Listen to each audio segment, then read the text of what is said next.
रोटी बन गई है। करीना, करिश्मा, माँ जी को खाना परोस दो। मैं नहीं कर रही, करिश्मा तुम कर दो। अरे मैं क्यों करूं? जेठानी जी ने हम दोनों को बोला है, तो सिर्फ मैं ही क्यों? और मुझे गर्मी लग रही है, तू परोस दे माँ जी को खाना। नहीं मैं नहीं, तू कर, तू कर, तू कर। नहीं नहीं, तू ही कर।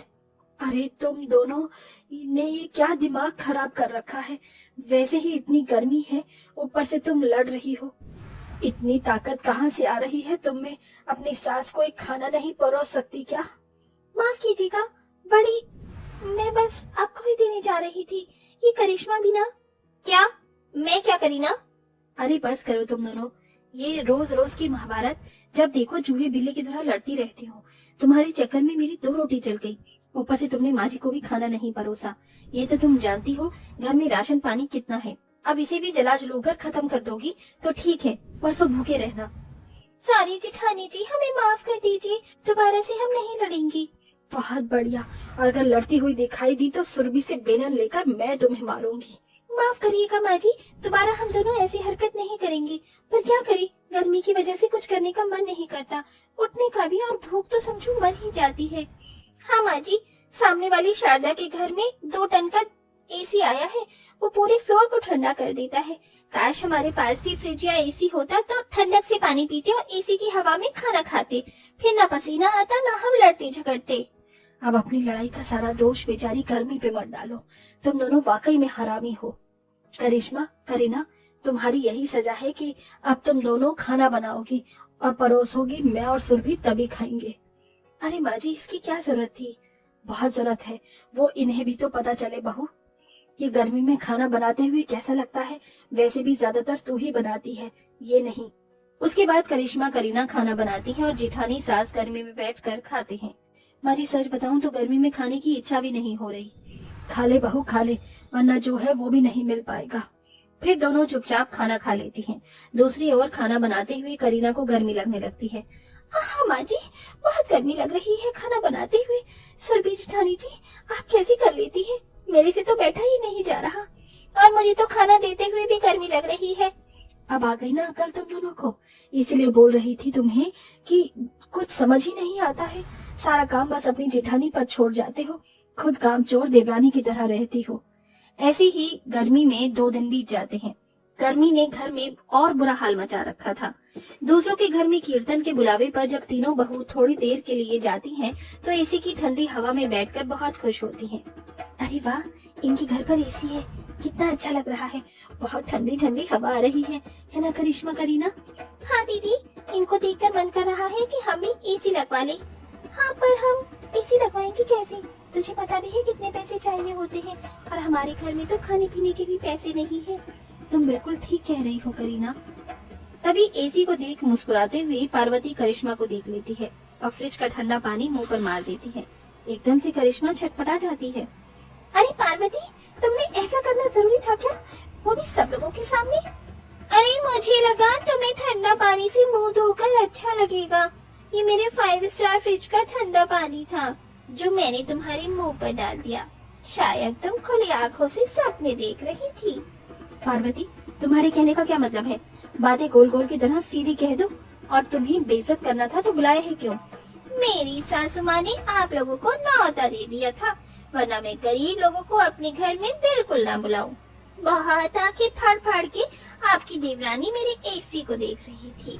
आप लोगों के घर में ना तो फ्रिज है, ना ही एसी, और ना ही इतनी ठंडक। तो मैंने सोचा क्यों ना इस फ्रिज का ठंडा पानी डालकर इस सपने से जगा दूं। बहुत हो गया पार्वती, तू अब हमारी गरीबी का ऐसे मजाक नहीं उड़ा सकती, समझी? एक दिन आएगा और हम इतने भी गरीब नहीं है कि एसी और फ्रिज न खरीद पाए, समझी तुम? अरे भाई देखो सब लोग, इनके घर में खाने के लिए पैसे नहीं है, पतियों को 1 महीने से देखा नहीं है, फिर भी पंख फड़फड़ाए जा रही हैं। अरे जा बहन जा। बेइज्जत होकर वहाँ से तीनों घर आ जाती हैं। अरे क्या हुआ, तुम तीनों की आंखों में आंसू? मुझे बताओ। क्या बताना है माँ जी, उसकी सास हमें प्यार से बुलाती है और पार्वती ने हम तीनों को फ्रिज और एसी की वजह से बेइज्जत कर दिया कि हम वहाँ पर हवा खाने जाती है। माँ जी, ऐसे तानों से तो अब मैं भी परेशान हो चुकी हूँ। काश हमारे पास इतने पैसे होते कि हम अपने घर में एसी और फ्रिज लगवा देते। देखो मेरे तीनों बेटे बाहर कमाने गए हैं ना, न जाने कब पैसे लाकर देंगे। ऐसी भरी गर्मी में एसी और फ्रिज बहुत महंगा होता है, लाना भूल ही जाओ। किसी तरह अपना पेट भर ले हम, वही बहुत है। अगले दिन सुबह सुबह गली में आम बेचने वाला आता है। सब लोग आम खरीदते हैं। तीनों बहू और सास को भी आम खाने का मन लग जाता है। माँ जी, क्या आपके पास थोड़े से पैसे हैं जिससे हम एक दो आम ही खरीद के खा पाए? नहीं बहू, अगर ऐसा होता तो मैं उन्हें अब तक आम खरीद के तुम्हें खिला भी देती, पर आम खाना भी अब हमारे नसीब में नहीं है। आज तो माँ जी घर में भी खाने को कुछ नहीं है, पानी पीकर रहना पड़ेगा, या तो कोई काम ढूंढ लेते हैं। माँ जी, आज हम काम ढूंढने निकल ही जाएंगे। आम को देख अपना मन मार कर दोनों जेठानी देवरानी घर के अंदर आ जाती हैं और कुछ देर बाद गर्मी में नौकरी ढूंढने के लिए निकल जाती हैं। लेकिन गर्मी में कोई भी उन्हें काम नहीं देता और रोजगार भी नहीं था। उस दिन बेचारी सास बहू पानी पीकर ही सो जाती हैं और अगले दिन किराया न दे पाने की वजह से मकान मालिक भी उन्हें घर से बाहर निकाल देता है। जिसके बाद वो गर्मी में तीनों सास बहू भटकती रहती हैं और हताश होकर एक पेड़ के नीचे बैठ जाती हैं। अगर ऐसे ही चलता रहा और हमें नौकरी नहीं मिली तो हम क्या खाएंगे पिएंगे? पता नहीं दीदी, अब तो मुझे भी कोई रास्ता नहीं सूझ रहा। तभी जिस पेड़ के नीचे वो सब बैठी थी, उसी आम के पेड़ से एक आम नीचे गिरता है और जादुई रोशनी में बड़ा होकर इंसानों की तरह हाथ पैर नाक मुंह वाला बन जाता है।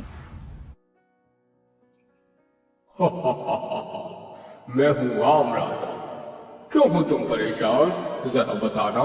अरे तुम तो बोलने वाले आम लगती हो, कैसे जादू से बड़े हो गए? तुमने बिल्कुल सही पहचाना, मैं जादू बोलने वाला आम हूँ। बताओ क्या परेशानी है? मैं तुम्हें ऐसे रोता हुआ नहीं देख सकता, मैं लोगों की मदद करता हूँ। अब मैं तुम्हें अपनी परेशानी क्या बताऊं? बीते पल में घर भी छूट गया, न रहने खाने को जगह है और न ही गर्मी से पीछा छुड़ाने का कोई रास्ता। बस इतनी सी बात, ये लो आम की गुठली। अब तुम जहाँ अपना घर बनाना चाहती हो उस जगह इसे बो दो और पानी डालना। पानी डालने के बाद वहाँ एक आम का पेड़ आएगा, उसी आम से तुम अपना घर भी बना सकते हो। उसे आम को बेच भी सकते हो और खा भी सकते हो। और गर्मी से बचने के लिए आम का एसी भी बना सकती हो। क्या सच में जादुई आम? ऐसा सच में हो जाएगा ना? 100% दादी हो जाएगा। तभी सुरभि वो आम की गुठली लेकर एक खाली जगह जाती है और उसे मिट्टी में दबाकर उस पर पानी डालती है। देखते ही देखते जादुई रोशनी में एक बहुत बड़ा आम का पेड़ आ जाता है, जिसे देख तीनों सास बहू हैरान होती हैं। अरे वाह, ये तो सच में आम का जादुई पेड़ निकला। चलो अब हम जल्दी से इस आम का घर बना लेते हैं, माँ जी को बहुत गर्मी लग रही है धूप में। हाँ ठीक है, चलो देवरानी काम पर लग जाओ। तब आलसी देवरानी भी जेठानी के साथ मिलकर जादुई आम के पेड़ से आम को तोड़ तोड़ के एक आम का घर बना लेती हैं, जो कि दिखने में बहुत ज्यादा सुंदर और मन को भाने वाला था। घर के अंदर जाकर सास बहू बहुत खुश होती हैं। अरे वाह बहू, हमारा आम का घर तो बहुत सुंदर है और यहाँ से आम की खुशबू भी आ रही है, लेकिन गर्मी लग रही है। अरे हाँ, जादू ने ये कहा था कि इसका हम कुछ भी बना सकते हैं। 1 मिनट माँ जी, मैं अभी आई। करिश्मा उस आम के पेड़ से जादुई आम को तोड़कर ले आती है और घर में आकर कहती है, जादुई आम का एसी बनकर हमें ठंडी ठंडी हवा दो। तभी जादुई रोशनी में आम हवा में उड़कर दीवार पर चिपक जाता है और एक आम का एसी वहाँ बन जाता है, जिसे ठंडी ठंडी हवा आने लगती है। अरे वाह, इसे तो बिल्कुल असली एसी की तरह हवा आ रही है। हाँ चलो अब जल्दी से आम का फ्रिज भी बना लेते हैं। तभी सुरभि जादुई आम से आम का फ्रिज भी बना लेती है, जिसे खोलने पर अंदर से आम का जूस, आम पुडिंग, आम पन्ना, आम का केक, आम की आइसक्रीम खाने को मिलती है। स्वादिष्ट खाने को देख सास बहू जेठानी खाने पर टूट पड़ती हैं। अरे मोरी मैया, 2 दिन से बहुत भूख लगी थी, आज जाकर पेट में इतना अच्छा अच्छा खाना गया है। ये तो बहुत स्वादिष्ट है, लेकिन सिर्फ आम का ही है। हाँ जी, ये तो आपने बिल्कुल ठीक कहा, इसमें सिर्फ आम के खाने की चीज निकली है। लेकिन दीदी अब हमारे पास आम का घर भी है, आम का फ्रिज भी है और आम का एसी भी है। मैं सोच रही थी इतने सारे आम हैं हमारे पास, क्यों ना उसका अचार और उसका जूस बनाकर बेचें। सीजन है तो ये काम बहुत चलेगा। हाँ तुमने बिल्कुल ठीक कहा करीना, हम बिल्कुल ऐसा ही करेंगे और अपने पति को भी वापस बुला लेंगे, क्योंकि अब हमारे पास अपना बिजनेस है। हाँ दीदी। इस तरह गरीब देवरानी जेठानी मेहनत और जादू से आम का घर, एसी और फ्रिज बना लेती हैं, जिससे उन्हें गर्मी में अब कोई परेशानी नहीं होती और आम के पेड़ से ढेर सारे ताजा आम बेचकर अब वो अपना घर चलाती हैं और उसका जूस और अचार भी बनाकर देती हैं। पति भी वापस आकर उनके काम में हाथ बटाते हैं और अब वो खुशी खुशी रहने लगती हैं।